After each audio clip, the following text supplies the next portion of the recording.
that causes all kinds of illnesses in your body, all kinds of problems that they give fancy names and sell you drugs for. But this is the reason. White processed sugar is the #1 food that we find that puts this sugar in your blood. The #1 food, because it is sugar, and this sugar goes directly into your bloodstream. You see, now as we talk tonight, and as I educate you, I want you to realize that there's 2 kinds of foods out there, like there's 2 kinds of everything else. You know, there's 2 kinds of everything else. Well, there's 2 kinds of foods out there. And I want you to know the difference so that you never have to be so-called diabetic ever again. Your children never have to be diabetic if you get a hold of what I'm saying to you right now. Now, right along with the white sugar, there is the sugar substitutes.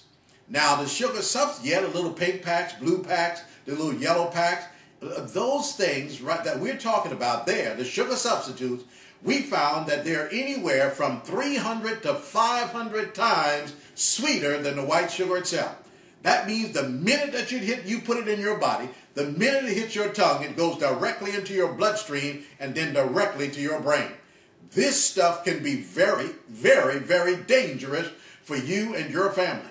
This stuff will raise your sugar level immediately. So if you don't want to be diabetic, you cannot use this stuff at all. You cannot put it in your body. Now listen to me. That's #1. #2 on the list is white processed flour. Yeah, white flour. I'm talking white flour. Anything that's made with it. We're talking about cakes, pies, cookies, donuts, pizzas, cream of wheat, grits, cereals. Any of the stuff that's made with white flour, including processed meals that you get from the grocery store. We're talking about any of those things. Breads, cakes, pies, any of those things that's made with white processed flour. You know, it's amazing to me that many people out there think that this flour automatically changes for some reason. They think that because it is called cereal, that it's no longer white flour.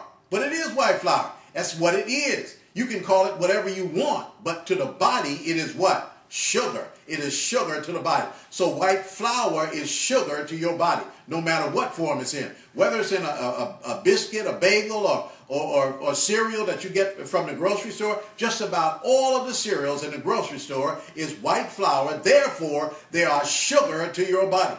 So think about this. When you sit down in the morning and eat a big bowl of cereal, you are really eating a big bowl of what? Sugar. That's exactly what you're doing, is eating a big bowl of sugar. And we're going to come back and talk about sugar loading a little bit later.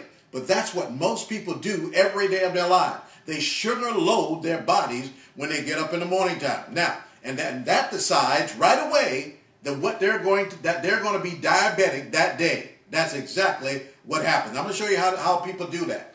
But let's move on. White flour, anything that's made with. Now that includes cereals, grits, your cream of wheat.